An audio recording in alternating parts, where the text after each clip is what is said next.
Bismillah. La phrase suivante est de Pablo Picasso. Dieu est surtout un artiste. Il a inventé la girafe, l'éléphant, la fourmi. En réalité, il n'a jamais cherché à suivre un style. Il a simplement fait ce qu'il avait envie de faire. Notre envie de marcher crée notre chemin. Cependant, quand nous commençons le voyage vers notre rêve, nous avons très peur, comme si nous étions obligés de faire tout parfaitement. Finalement, si nous vivons des vies différentes, qui a inventé le modèle du tout parfaitement? Si Dieu, subhanahu, a fait la girafe, l'éléphant et la fourmi, et que nous voulons vivre à son image et à sa ressemblance, pourquoi devons-nous suivre un modèle? Le modèle nous sert quelquefois à éviter de répéter des erreurs stupides que d'autres ont déjà commises. Mais le plus souvent, c'est une prison qui nous oblige à toujours répéter ce que tout le monde fait.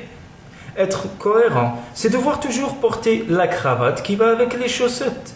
C'est être obligé de garder demain les mêmes opinions qu'aujourd'hui.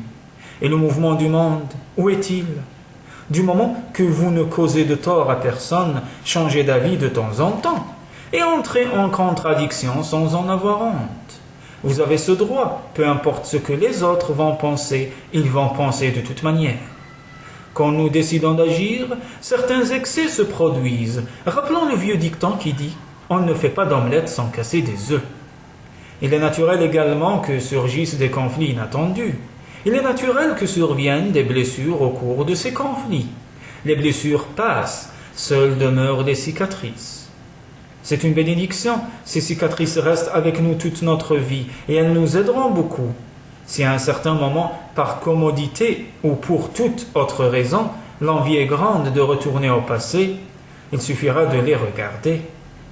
Les cicatrices vont nous montrer la marque des menottes, nous rappeler les horreurs de la prison et nous continuerons à aller de l'avant.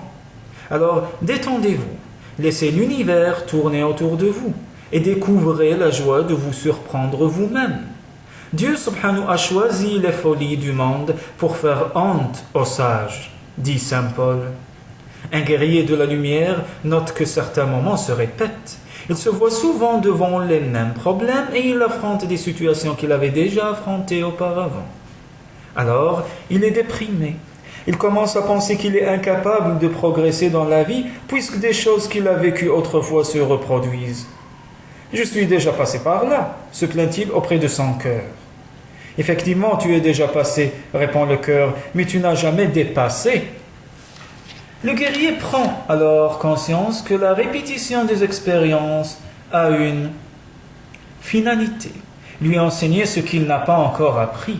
Il donne toujours une solution différente à chaque lutte qui se répète. Et il ne considère pas ses échecs comme des erreurs, mais comme des pas vers la rencontre avec lui-même.